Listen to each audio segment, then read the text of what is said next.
नमस्कार, मी संस्कृती आणि आपण पाहत आहात नवा Maratha.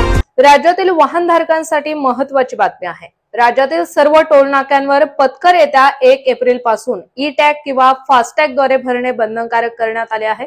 Smart card, QR code, रोख किंवा अन्य पद्धतीने पथकर भरायला असेल तर खिशाला भुर्दंड बसणार आहे।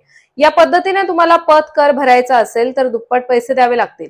जानेवारीत मंत्रिमंडळ बैठकीत याविषयी सार्वजनिक खासगी सहभाग धोरणात सुधारणा करण्यास मान्यता दिली होती।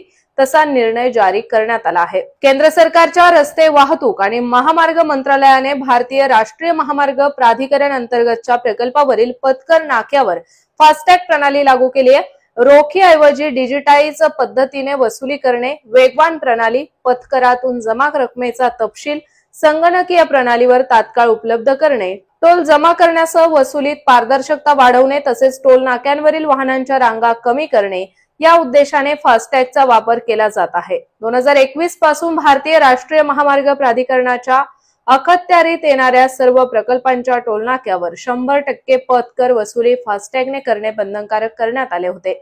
मात्र महाराष्ट्रात त्याची सक्ती करण्यात आलेली नव्हती। अनेक ठिकाणी टोल नाक्यांवर वाहन चालक रोखीने पैसे देत होते।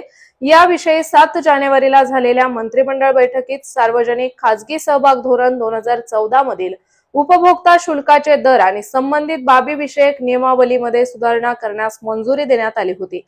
त्यानुसार पथकर केवळ ई टॅग किंवा फास्टॅग द्वारे भरणे बंधनकारक असणार आहे।